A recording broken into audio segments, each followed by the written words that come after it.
Hi guys, I'm Anneli Maley. I play for the Australian 3x3 national team.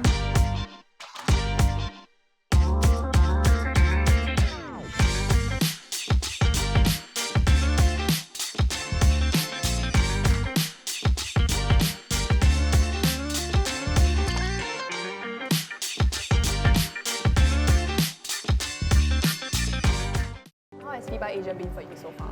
I've loved it. I always love 3x3 stuff, but I was in Singapore this time last year for the Asia Cup and I had so much fun. I really like Singapore, it's beautiful here, and I just feel like everyone's so nice and welcoming and the style of basketball is really cool, so I'm having a lot of fun, yeah. What inspires your play on court? So growing up, I always idolized Dennis Rodman. He was my favorite player and I love how hard and passionate he played. But for me now, my why I do what I do is because that feeling of euphoria and passion that you get when you're playing as hard as you can and you leave nothing on the floor is unlike anything else you get anywhere else in your life. Being able to play basketball is a gift. Being able to play basketball with the people that you love and for a game that you love in Singapore, in a random country, that is a gift, and it is a gift that we should never take for granted. So being able to be completely in the moment and just play with so much passion and heart, that is my why, Have you had to adjust your game along the way? Absolutely. So my whole game up until these last 2 years has just been defensive, rebounding. I didn't know how to score until 2 years ago. I only played defense. I was the defensive player in the team. That was me. That was my role. And I think since I actually started playing 3x3 and you're forced to be able to do everything, that's when I started picking up the ability to score and I started really working on to make my game whole and not just so one-dimensional, because I would catch the ball in the three-point line and people would guard me in the keyway, they knew, but not anymore because I worked on that. And I think that as basketball players, we always have to continue to grow and level up and make our skills better.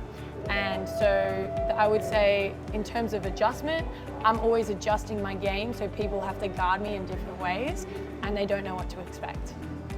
In your league, in terms of sizing, are you at a disadvantage with your body size?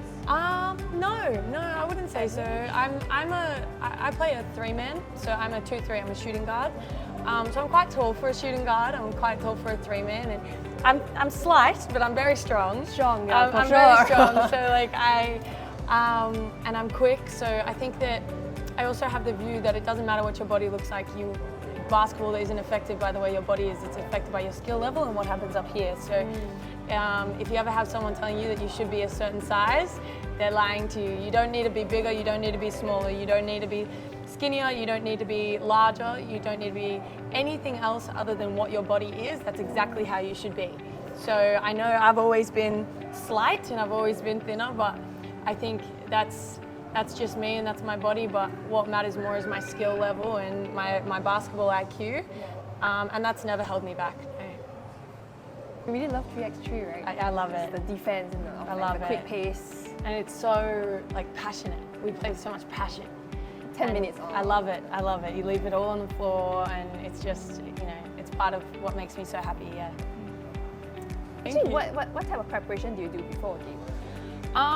So I'm a big visualizer. I really visualize plays and what's going on, and I like to visualize the moves that I do and things like that. And I also watch a lot of film.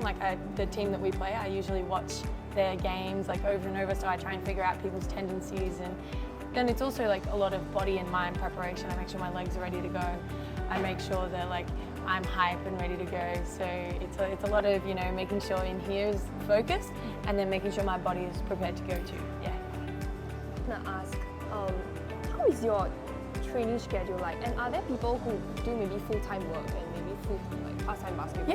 Yeah, for sure. I mean, this year has been my first year as a full-time basketball player, and I was the MVP of the league in the WNBL last year. So most players do work full-time while they play.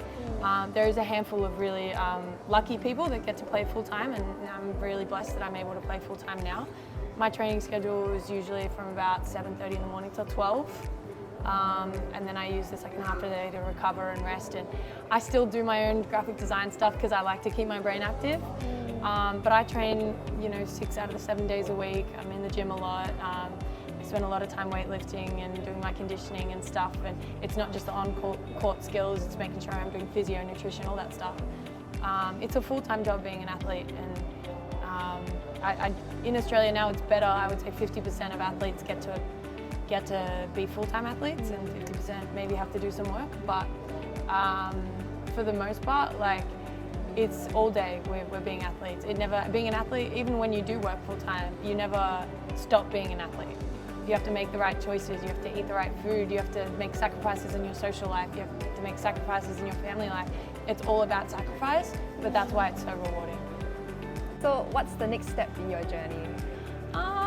I'm not 100% sure, like I do have goals, like obviously I'd like to make a WNBA roster and stay there for a whole season.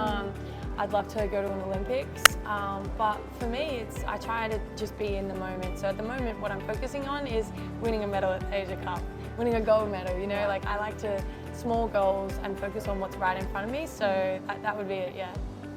So I just think that my advice to you would be, like, once you have that highlight tape and once you have those videos and you have those connections, network and send that stuff around and keep pushing and keep being your biggest advocate always.